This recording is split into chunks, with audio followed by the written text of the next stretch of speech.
Dear student, progress coaching classes के YouTube channel पर आप सभी का बहुत बहुत स्वागत है। तो इसके बहुपद के चैप्टर में जो कक्षा 9th का दूसरा लेसन है बहुपद बहुपद के दूसरे लेसन में पॉइंट 2 एक्सरसाइज जो 2.2 था उसको मैं बता दिया गया था। और उसके बाद अब जो चलेगा एक्सरसाइज 2.3 चलेगा।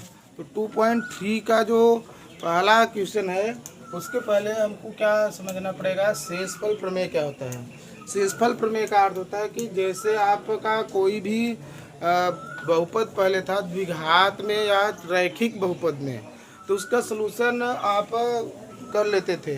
यदि वो त्रिघात में आ जाए, जैसे कोई भी त्रिघात में रहे, यदि मान लीजिए कि x³ प्लस 5x और प्लस 3 रहे, तो इसमें देखिए इसका जो गुणनखंड होगा वो द्विघात की तरीके से नहीं होगा तरीके से, क्योंकि यह नियम नहीं करेंगे कि 3 का ऐसा खंड करिए जोड़ने घटाने पर 5 आए। यह नियम इसमें नहीं लागू होता है। तो सबसे पहले इसको क्या करते हैं कि यहाँ पर x का कुछ वैल्यू रखेंगे। वैल्यू क्या रखेंगे, जैसे x = 1 या -1, 2 या -2, जिस पर यह क्या हो जाए, इस बहुपद का जो बहुपद का मान है वह 0 के बराबर हो जाए। तो यहाँ पर जब 0 के बराबर हो जाएगा तब यहाँ से देखिए इसको, जैसे हम यहाँ पर ये कर सकते हैं, 3 के स्थान पे यदि हम 4 कर दें,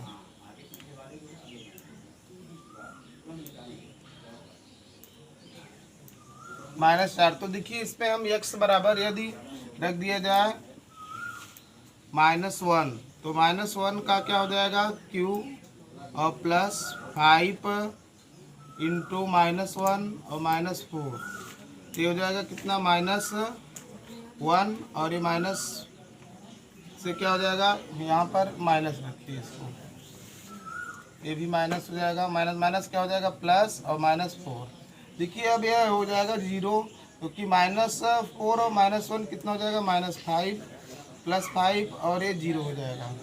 तो इसमें क्या करेंगे कि जैसे यदि -1 पे नहीं हुआ तो +1 पे चेक करिए, फिर यदि उस पर नहीं हुआ तो 2 पर चेक करिए, फिर -2 पे, फिर -3 पर, +3 पर, ऐसे चेक करेंगे जिस पर यह बहुपद क्या हो जाना चाहिए, 0 हो जाना चाहिए। तो 0 पर जब 0 होगा तो इसका अर्थ है कि यहाँ पर इसको पक्षांतर करेंगे।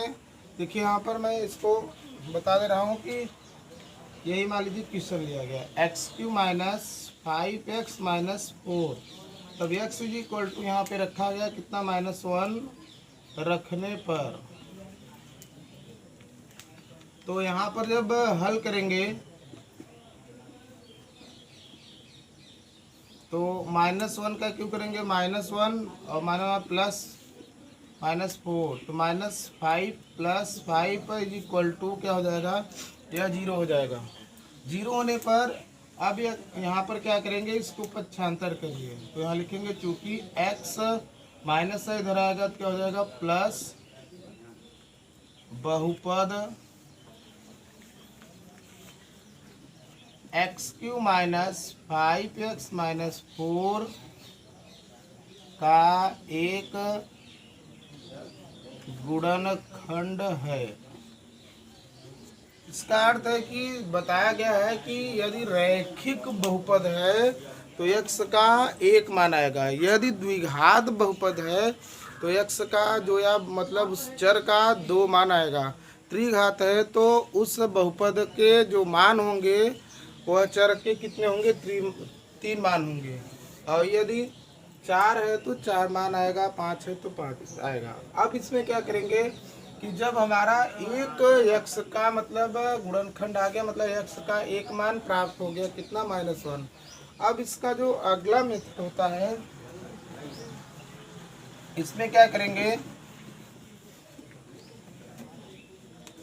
यहाँ पर आगे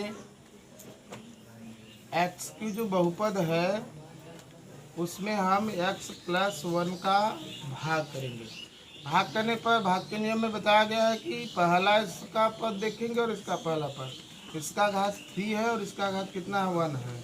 तो यहाँ पर कितना कम है, कितनी घात कम है, 2 घात कम है, तो 2 घात एक्स का घात 2 ले जाएंगे, मतलब एक्स स्क्वायर। अब इसका मल्टीप्लाई इन दोनों में करेंगे, एक्स स्क्वायर का मल्टीप्लाई एक्स में करेंगे तो एक्स का क्यूब, और प्लस यहाँ प्लस है तो प्लस में प्लस का गुणा करेंगे तो प्लस एक्स स्क्वायर आएगा। एक्स स्क्वायर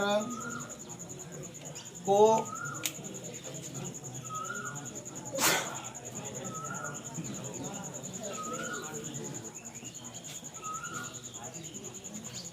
देखिए एक्स स्क्वायर को ऐसे इसके नीचे नहीं लिखा जाएगा, इसको अलग लिखिए क्योंकि एक्स स्क्वायर आपको ऊपर नहीं दिया गया है नहीं, तो इसको अलग लिखा गया। अब जानते हैं घटाया जाता है, तो घटाते वक्त बीजगणित के घटाना में बताया गया है कि क्या किया जाता है, नीचे के चिन्ह बदल जाते हैं।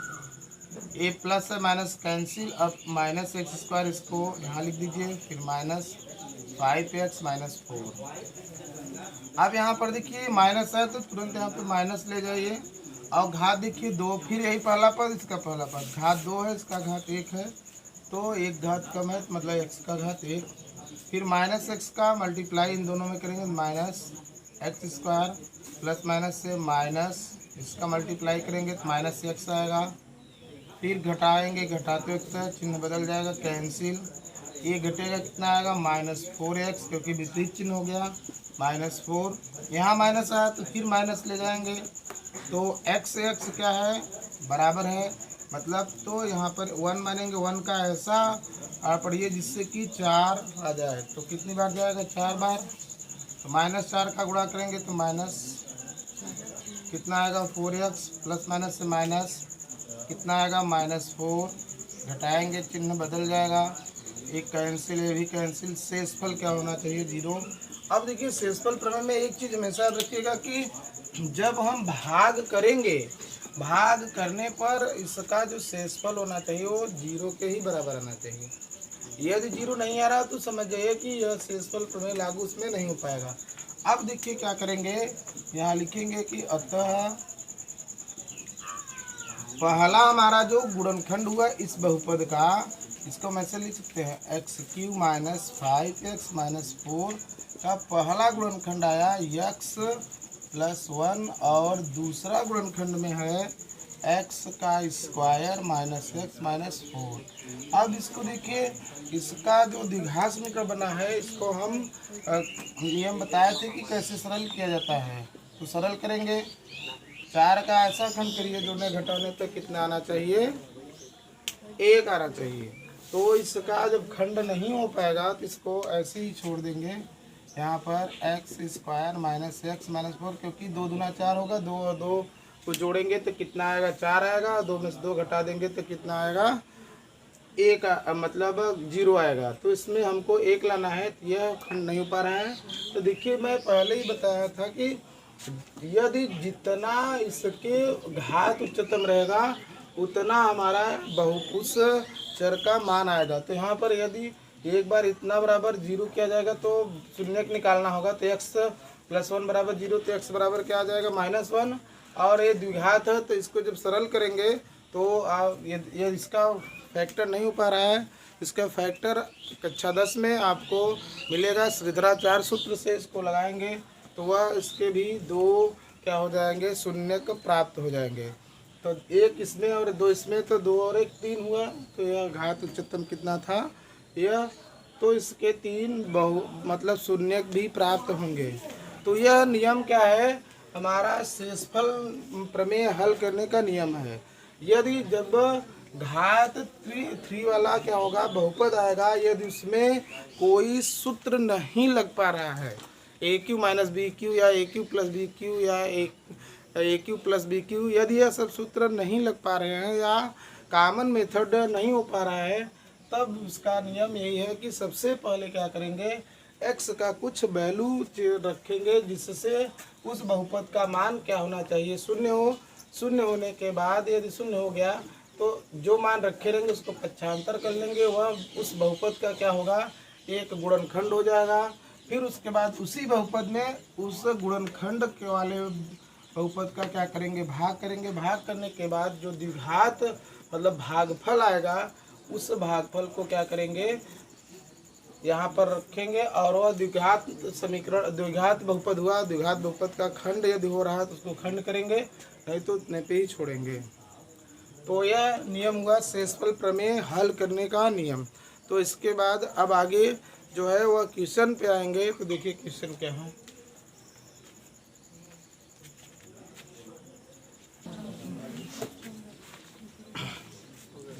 तो देखिए यह क्वेश्चन जो दिया गया है वह दिया है कि px is equal to x cube plus 1 को x प्लस 1 से भाग देने पर प्राप्त शेषफल ज्ञात कीजिए।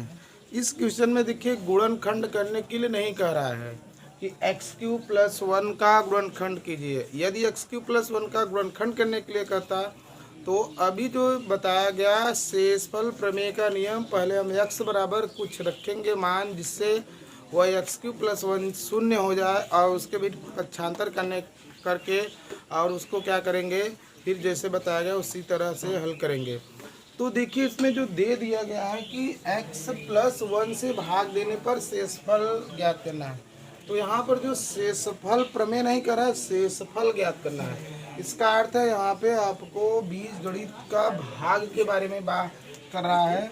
तो भाग देखिए एक्स क्यूब प्लस 1 से भाग करेंगे किसमें, x प्लस 1 से।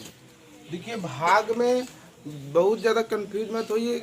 बच्चे क्या होते हैं कि भाग जब बीजगणित का आता है तो थोड़ा सा टेंशन में होते हैं कि कैसे भाग किया जाएगा, हो सकता है गलत हो जाए। अंकगणित का भाग तो उनको मालूम है, बीजगणित के भाग में थोड़ा सा वो टेंशन में होते हैं। तो इसमें देखिए भाग में आपको कोई भी समस्या नहीं होगा, सिर्फ ध्यान से समझिए, भाग आप आसानी से इसको आ जाएगा। तो यहाँ पर देखिए जब भी भाग बीजगणित का किया करिए तो उसमें हमेशा याद रखिए कि यहाँ पर जो पहला पद होता है वह इसके पहले पद को देखिए। तो घात जो हमारा होता है वह कितना होता है, 3 है इसमें, और यहाँ पर घात कितना है, 1। तो जितनी घात कम रहे उतने बार ले जाइए। यदि यहाँ पर इसके पहले कुछ अंक रहता, जैसे मान लीजिए एग्जाम्पल थोड़ा सा ले ले कि यदि यहाँ मान लीजिए 16 रहता और यहाँ पर यदि 2 रहता, तो 2 का ऐसा पहाड़ा पड़ते जिससे कि 16 से अधिक ना, तो 2 8 16 वो अंकगणित के अनुसार चलते। यहाँ कुछ नहीं है, तो सिर्फ एक्स स्क्वायर के बारे में ही, एक्स स्क्वायर ही ले जाएंगे। तो एक्स स्क्वायर जब ये बार मालूम हो गया कि कितनी बार जाएगा, तो इसका गुणा इन दोनों में करेंगे। एक्स स्क्वायर का गुणा एक्स में करेंगे तो कितना आएगा, एक्स क्यूब। फिर प्लस 1 में करेंगे तो प्लस एक्स स्क्वायर का 1 में करेंगे, एक्स स्क्वायर आएगा, तो एक्स स्क्वायर ऊपर नहीं तो इसके बगल लिखिए। माइनस माइनस, क्योंकि घटाते वक्त चिन्ह बदल जाता है, प्लस है तो माइनस हुआ, प्लस है तो माइनस। फिर अब इसको यहाँ लिखेंगे माइनस एक्स स्क्वायर प्लस 1। जब फिर पहला पद देखिए माइनस एक्स स्क्वायर है और यहाँ पे एक्स है, घात यहाँ माइनस है तो तुरंत पहले माइनस ले जाए। चिन्ह को भी ध्यान में दीजिए, यदि माइनस रहता है तो माइनस लेंगे, यदि प्लस आता है तो प्लस लिखते हैं वहाँ पर। घात 2 है, एक्स का घात कितना है, 1। पहला ही पद देखेंगे दोनों का, तो कितनी घात की कमी है, 1 घात की कमी है, तो एक्स का घात 1 लिखेंगे। अब माइनस एक्स का गुणा इन दोनों में करेंगे, तो माइनस एक्स का गुणा एक्स में करेंगे तो minus x square, plus minus से माइनस कितना आएगा, एक्स का गुणा 1 में करेंगे तो माइनस एक्स, फिर प्लस प्लस, इससे कैंसिल। अब यहाँ देखिए प्लस एक्स आया तो प्लस एक्स पहले लिख दीजिए, फिर प्लस 1। अब देखिए यहाँ पे प्लस आया तो यहाँ पर प्लस लिखेंगे, और घात दोनों का बराबर है, इसका अर्थ है कि यहाँ पे कुछ नहीं, 1 है तो यहाँ पे 1 है, तो 1 का यदि 1 बार लिखेंगे तो कितनी बार जाएगा, 1 का मल्टीप्लाई इसमें करेंगे तो x, फिर प्लस 1 घटाएंगे यहाँ पर, तो देखिए माइनस माइनस, इससे दोनों कैंसिल होके कितना हो गया, 0। तो शेषफल आपका कितना आ गया, 0 आ गया। तो यहाँ पर देखिए शेषफल आपका क्या हुआ, 0। और ये जानते हैं क्या होता है, भाजक, भागफल, भाज और भाजक, ठीक। तो ये भी एक सूत्र ये भी जानते हैं कि कक्षा 8 में ही बताया गया कि भाज्य बराबर भागफल गुणित भाजक प्लस शेषफल।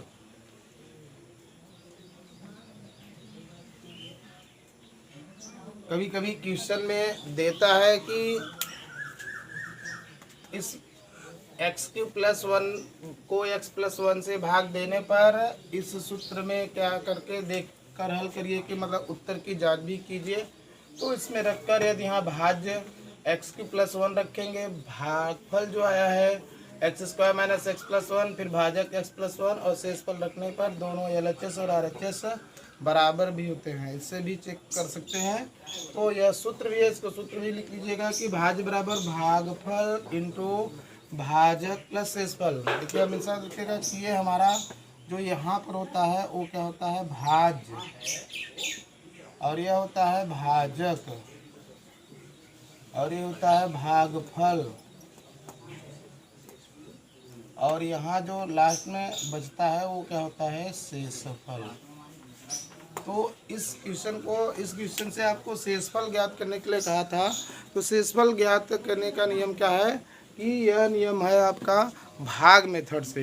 यदि इसी क्वेश्चन को सिर्फ कह दे कि भाग देने पर न कहे कि px = x³ + 1 को x+1 से भाग देने पर न कह के सिर्फ कहे कि गुणनखंड है x+1, इसका एक गुणनखंड है, तो शेषफल प्राप्त कीजिए। तो शेषफल का नियम है। दूसरा नियम क्या है उससे देखिए, दूसरे नियम से यदि शेषफल ज्ञात करना हो वह सरल मेथड है। तो यहाँ से देखिए इसको क्या करेंगे कि जब ऐसा जो सेकेंड मेथड है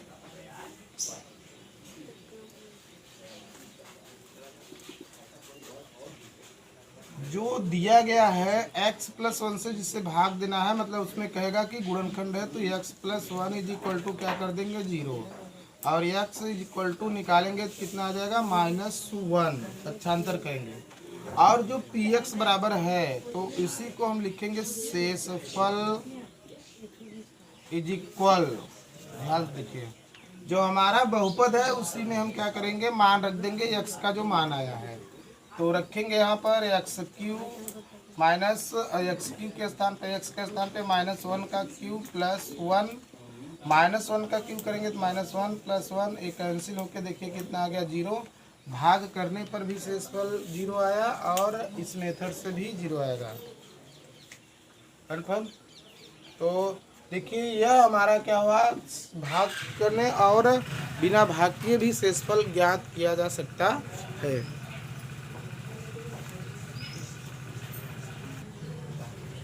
तो जो प्रश्नावली है अब अगले वीडियो में बनाया जाएगा।